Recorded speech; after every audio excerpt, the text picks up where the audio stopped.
Fala pessoal, boa noite. Espero que estejam todos bem.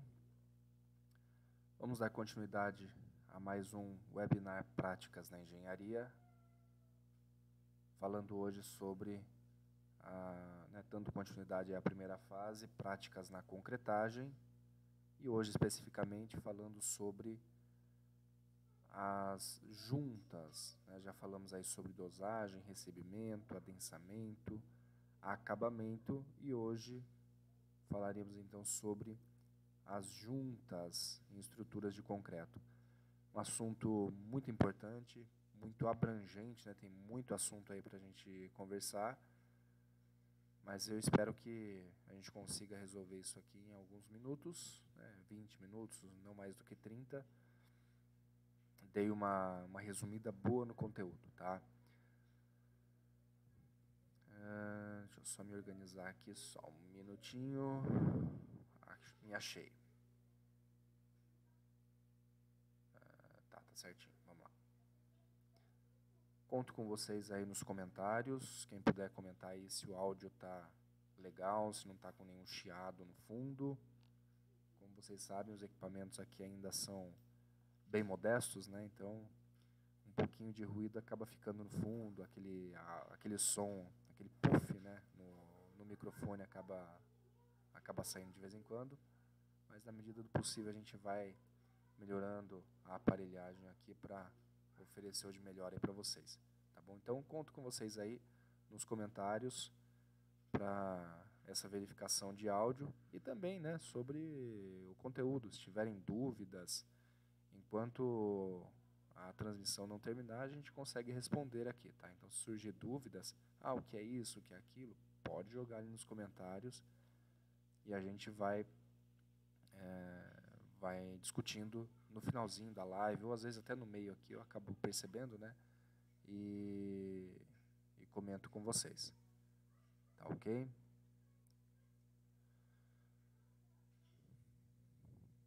Juarez está presente, boa noite. Ó, Euner, mais uma vez aí presente, boa noite, Euner. Só conto com vocês aí para saber se o áudio tá bom, tá? Na ordem contrária, eu vou imaginar que como vocês não estão comentando nada, eu vou imaginar que está tudo bem, né? Vamos dar continuidade aqui então. Antes de mais nada, deixo aqui, né, óbvio, o link do grupo, o QR Code do link do grupo e também o QR Code ali do Pix, caso alguém queira contribuir com o canal. E também, né, a inscrição. Essa semana tive um aumento aí nos inscritos no canal e espero em breve aí trazer mais algumas novidades. Pretendo estar mais dias ao vivo aqui com vocês e trazendo conteúdos diferentes também, não só nesse formato, né, nesse jeitão.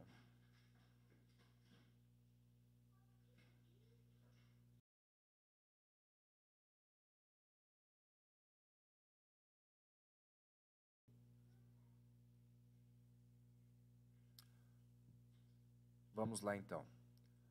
Hoje, como prometido, nós vamos falar sobre as juntas em estruturas de concreto.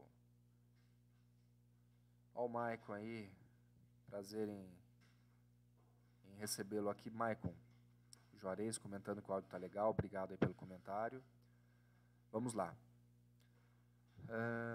Não esqueçam, pessoal, aquela curtida aquela cutucada no botão de curtir, né? Ajuda bastante a gente aqui.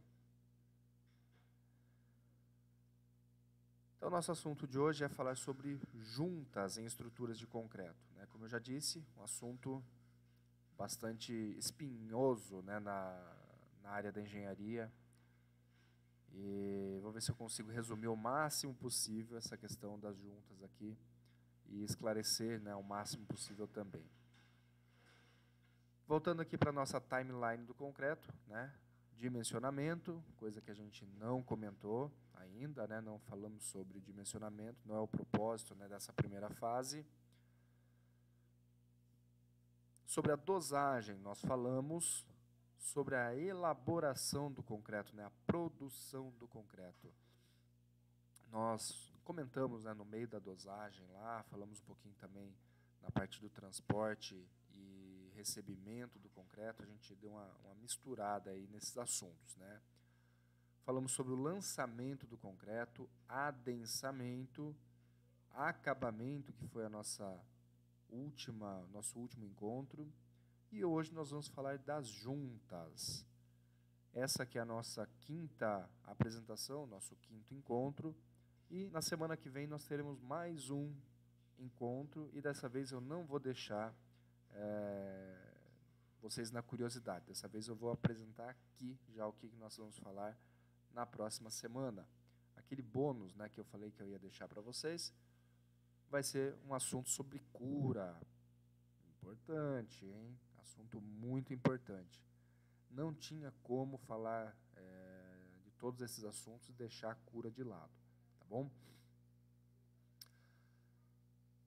Vamos lá.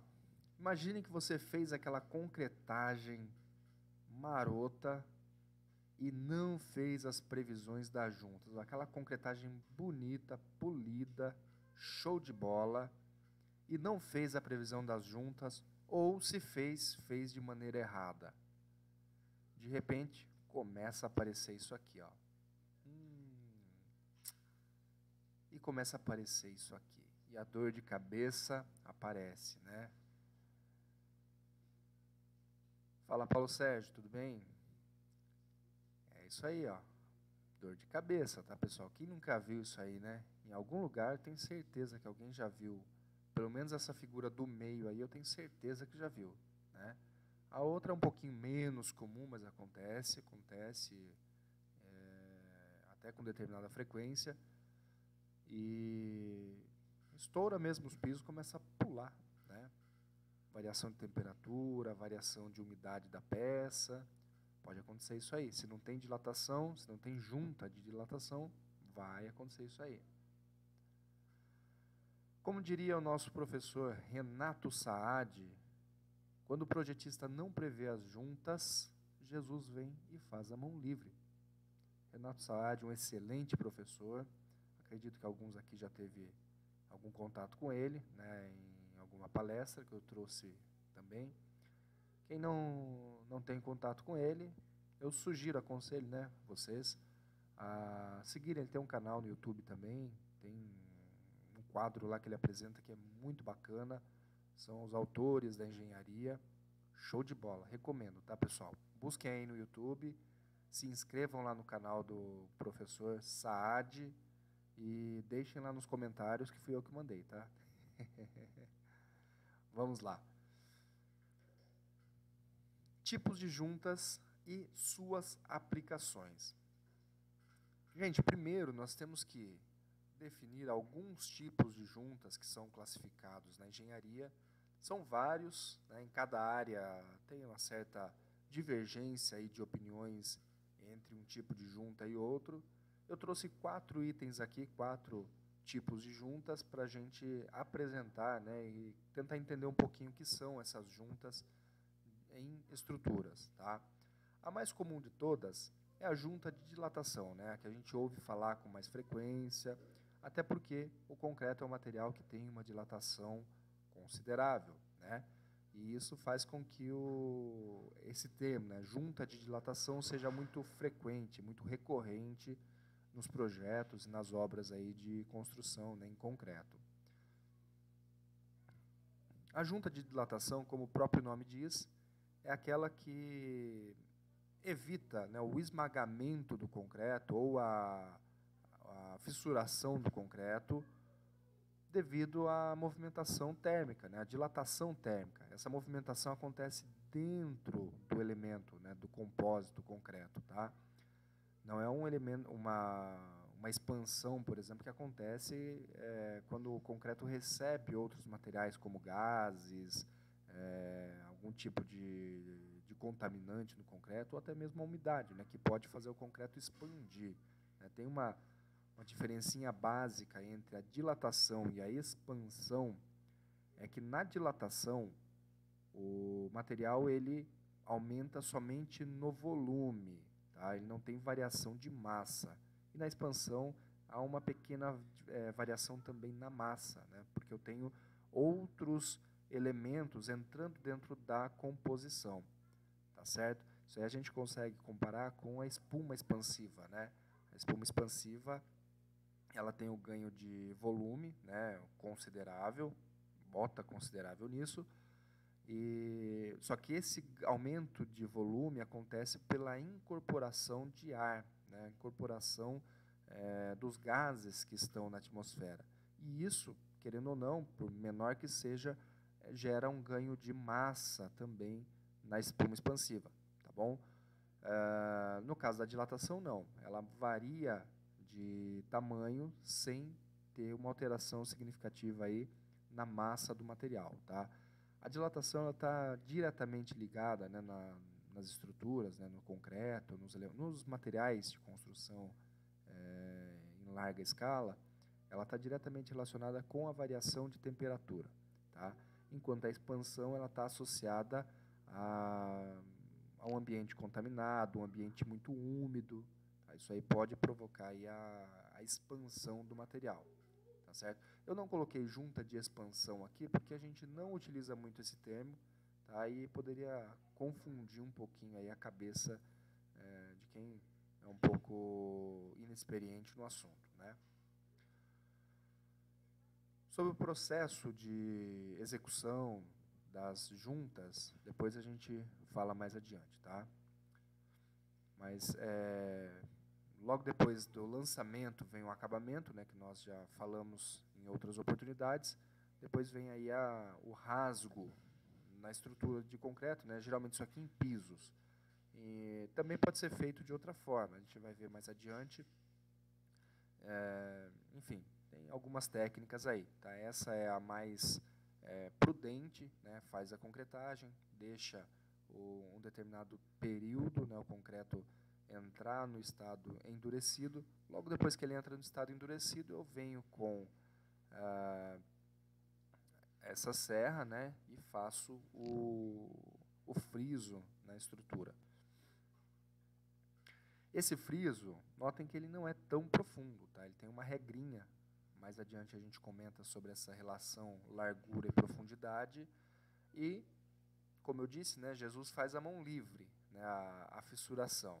Então eu só quebro a tensão na superfície do concreto e depois eu deixo que o próprio material se rompa, né, termine de romper no espaço determinado, tá? Juntas de movimentação. As juntas de movimentação, elas são classificadas, são consideradas quando eu preciso ter uma diferença de movimento entre uma peça e outra. Isso acaba acontecendo por exemplo, numa via, né, num concreto, um piso de concreto rodoviário, né, urbano. Isso acaba acontecendo nas paradas de ônibus, né, onde eu tenho uma frequência maior, uma intensidade de força maior na parada do ônibus em relação ao trecho, né, em trajeto. Tá? Então, nesses pontos, o que acaba acontecendo? A estrutura movimenta não por dilatação, não por expansão. Ela movimenta por movimentação mesmo, porque ela é intencionada, né, impulsionada a esse tipo de movimentação. Tá? Então, as juntas de movimentação, elas, notem que eu tenho aqui algumas barras de aço, elas são ancoradas em uma peça e na outra peça não é ancorado. Não posso permitir a aderência do aço na outra peça. Tá? Então, por isso que essas barras de aço têm essas esperas. A limitação da ancoragem na peça que vem posteriormente, ela é feita com bainhas, tá?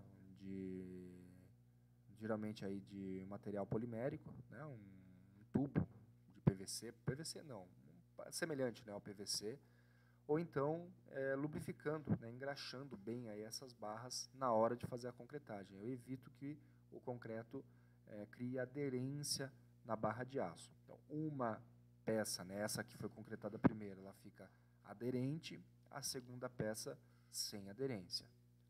ok? Neste caso, essas juntas elas acabam trabalhando tanto como junta de dilatação e também elas podem trabalhar ou não na movimentação também, tá, ok? Juntas construtivas, juntas de construção. Isso aqui é bem simples o exemplo. Suponhamos que a gente vai fazer uma concretagem de um trecho muito grande, né? Uma rodovia, por exemplo, 10 quilômetros de rodovia, e eu tenho a capacidade de concretar aí 800 metros, né, de estrada. Chegou nos 800 metros, eu tenho que interromper aquela concretagem, vou dar continuidade no dia seguinte. Então, naquele ponto, eu preciso, obrigatoriamente, ter uma junta, né? Isso a gente chama, então, de junta de construção, junta construtiva, ou, no jargão popular aí de obra, junta de fim de trecho. Tá? Juntas de isolamento. Não trouxe nenhuma imagem sobre as juntas de isolamento, mas estas juntas elas são diferenciadas da junta de dilatação somente por um detalhe. Em vez de ser placa com placa, né, no mesmo nível, nós temos, por exemplo, um piso com uma parede. Tá? São placas em sentidos, né, opostos, sentidos perpendiculares. E essa movimentação, então, a gente acaba, né, vai ter a dilatação. Para evitar que haja dilatação, cria-se essa junta. Pode ser chamada de junta de dilatação sem problema algum, mas se a gente quiser aprofundar um pouquinho mais, detalhar um pouquinho mais o nome dessa junta, a gente define ela como junta de isolamento. Vamos lá. Selantes. Isso aqui é um assunto delicado de a gente falar quando a gente trata de juntas.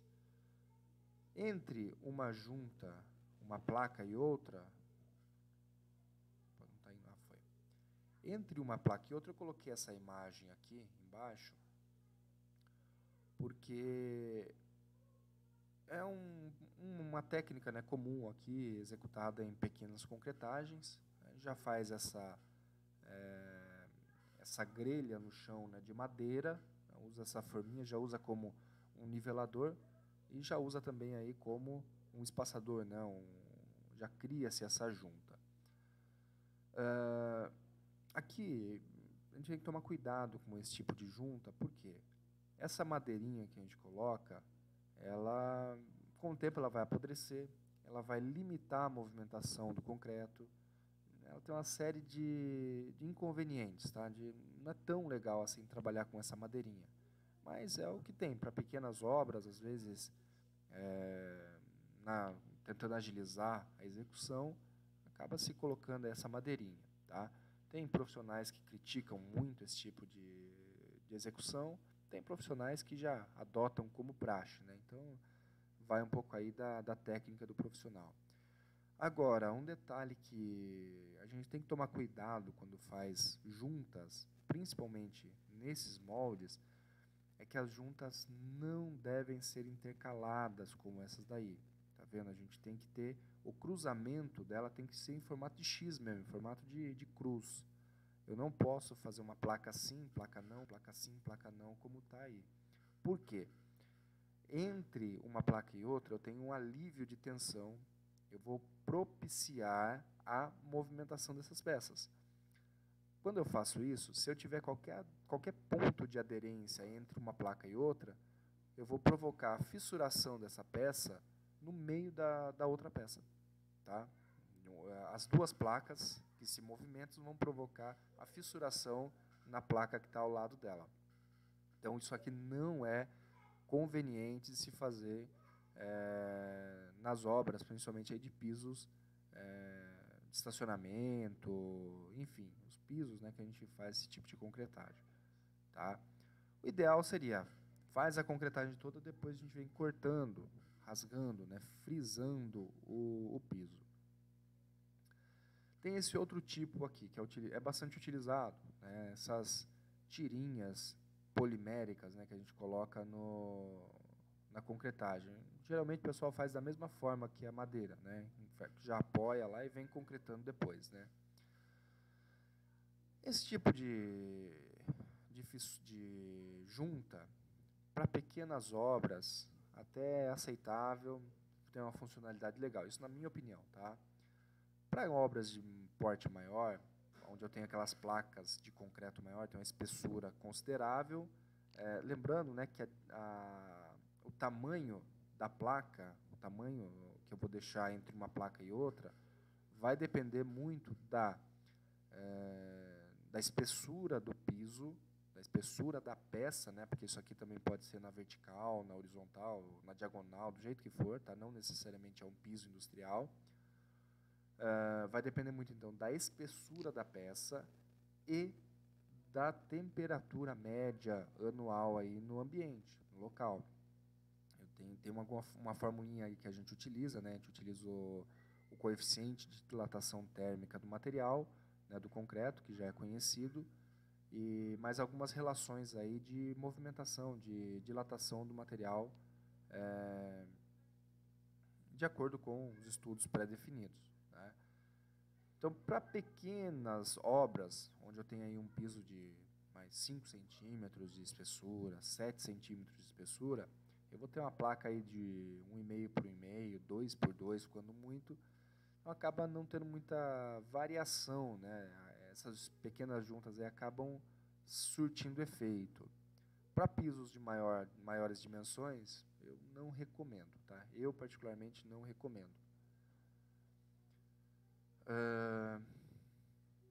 Além do que, essa tirinha aí de material plástico, né, ela acaba limitando. Eu tenho que concretar num dia frio, certo? Por quê? Se eu concreto num dia quente, o material já vai estar dilatado, né? Concretei num dia quente, a hora que eu for colocar a junta, o material vai estar dilatado, depois ele vai retrair, né? Ele vai contrair, perdão, e vai ficar a junta, né? Vai ficar o vazio ali. Para que eu faço essa selagem entre uma placa e outra de concreto?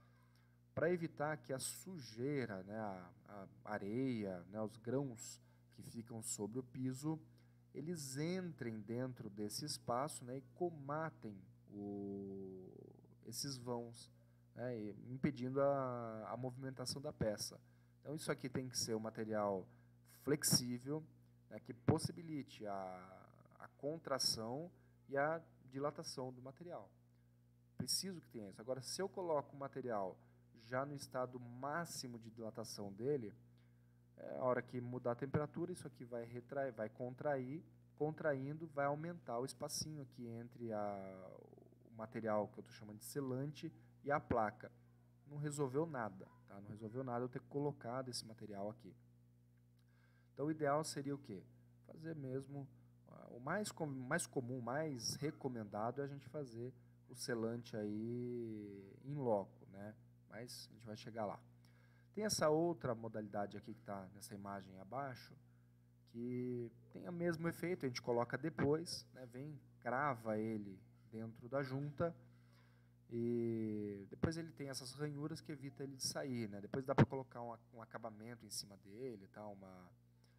Fugiu o nome agora, mas dá para colocar um acabamentozinho, fica muito bonito, né?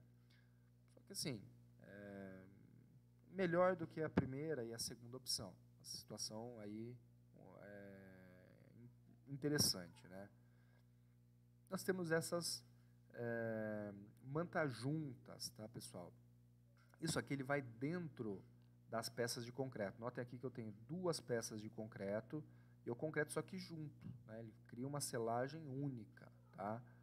O problema é que, terminada a vida útil deste material, eu perdi a vida útil da minha selagem. Eu tenho que vir refazer, mudar o meu projeto de juntas, né, de selagem de juntas, porque simplesmente esgotou a vida útil desse material. Geralmente esse material aqui deve durar em torno de 7, 10, não mais do que 15 anos em perfeito estado aí de conservação.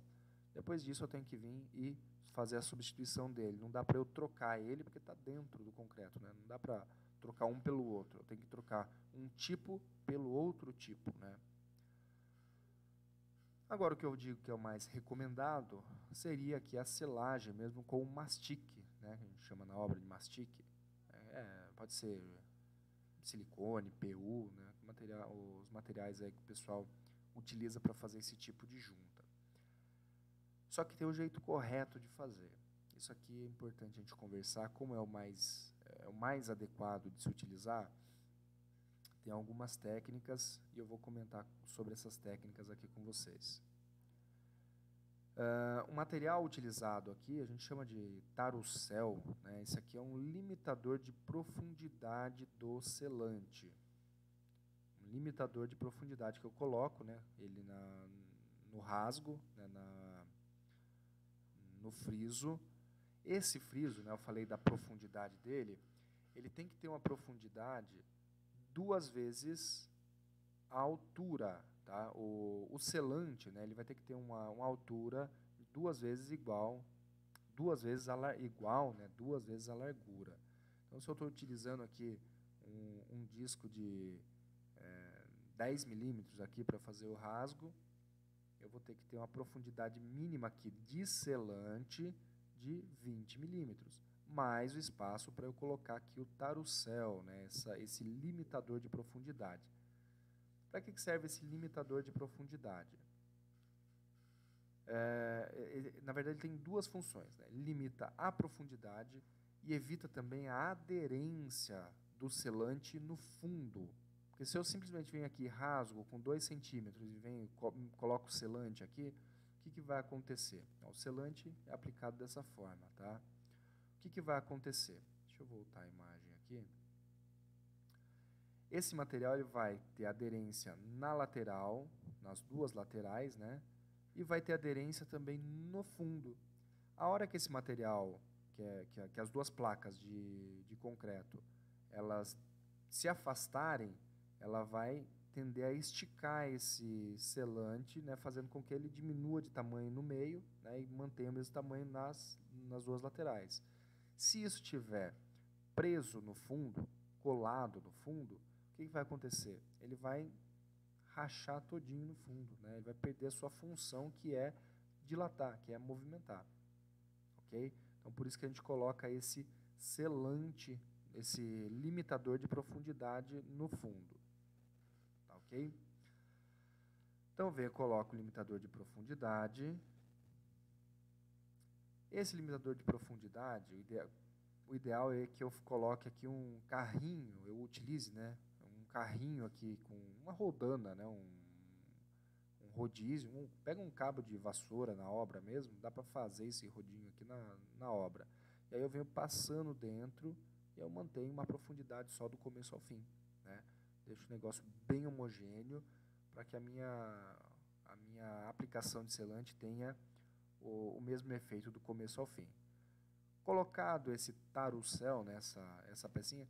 Pessoal, para quem está em dúvida, né, sobre o que é o tarucel, que material que é esse aqui, é aquelas baguetes que a gente usa na piscina, tá, para fazer ginástica, pessoal, aqueles negócios que o pessoal usa na piscina, é a mesma coisa, tá, o mesmo material, só que em diâmetros diferentes. A gente compra em rolo e aí o diâmetro a gente compra de acordo com a especificação que eu defini no meu projeto. Tá? Vai ter aquela relação que eu já mencionei sobre a espessura da placa, de coeficiente de dilatação aí do ambiente, e aí eu vou determinar qual é a largura do selo que eu vou ter que fazer, e aí em cima disso que eu compro esse limitador de profundidade no diâmetro correto.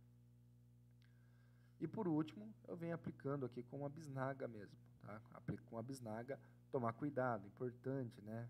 Passa uma fita nas laterais, dá uma lubrificada ali para facilitar depois a remoção disso, né? Faz o acabamento e a remoção é muito mais fácil. Senão fica uma meleca depois para limpar, Deus nos acuda. Bom, sobre juntas e os seus respectivos selantes, acredito que é basicamente isso aí que a gente tem para conversar. Só um detalhezinho, né? Quando eu preciso aplicar o selante, quando eu não preciso aplicar o selante. Isso aqui é muito importante, tá?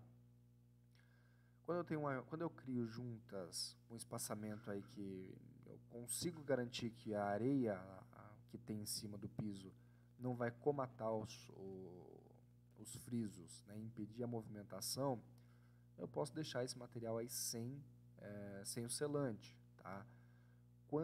Mas o mais importante é a questão da umidade. Imaginem só, se eu não coloco esse selante, vai chover, ou o piso vai ser lavado, a água vai entrar aqui e vai lixiviar o solo que tem no fundo, o solo que tem na base, né? E isso vai comprometer a estrutura do piso que eu estou utilizando, tá? Então, para pisos, o ideal, sempre que eu tiver uma variação de umidade no ambiente, é interessante utilizar o selante, tá? Agora, se isso não vai prejudicar o meu projeto, se eu tenho um projeto de drenagem muito bom, isso eu sei que não vai prejudicar o meu projeto, eu posso abrir mão, tá, desse tal de selante. Essa é uma prática comum aí nos pisos rodoviários, tá? Não vai ficar selando toda a junta, né, do começo ao fim, o custo é muito alto, muito trabalhoso, tem que refazer aí a cada determinado período de tempo. Então, acaba que nas rodovias a gente cria um espaçamento considerável e não aplica o selante. Em paredes, eu não tenho o que fazer, eu preciso selar, porque se eu não selar vai passar a umidade, né? A água da chuva vai passar para dentro da edificação. Tá? Então, uma barragem eu preciso. Geralmente em barragem, eles utilizam essas mata-juntas, né? Utilizam essas mata-juntas aqui e até o fim da vida dela. Depois vem e faz a substituição por um outro sistema que seja cabível, né? Geralmente aí é aplicado o mastique. Acredito que conversamos aí o mínimo necessário sobre as juntas e os respectivos selantes. Vejo aqui que não tem nenhum comentário adicional aqui. Agradeço a todos aí pela participação e aos que ainda virão assistir, né? Daqui a pouco eu disponibilizo o link da gravação dessa apresentação aqui para vocês. Tá ok? E para quem não está no grupo de WhatsApp, né? Comento, entra lá no grupo de WhatsApp porque eu estou disponibilizando lá os arquivos das apresentações. Então, esse arquivo que eu estou passando para vocês hoje, eu vou postar lá daqui a pouquinho no grupo. Tá? E depois eu vou conversar com vocês na próxima semana sobre a emissão do certificado, né? Os requisitos, os critérios para eu poder emitir os certificados para vocês. Tá bom? E aí a gente vai conversando lá pelo grupo. Então, quem não está no grupo, entra lá, tem o link do grupo aqui na descrição do vídeo, se eu não me engano, e tem lá no começo da apresentação, tem também o QR Code do grupo, só clicar lá e entrar. Sem mais, agradeço aí a participação de todo mundo, até mais, tchau, tchau.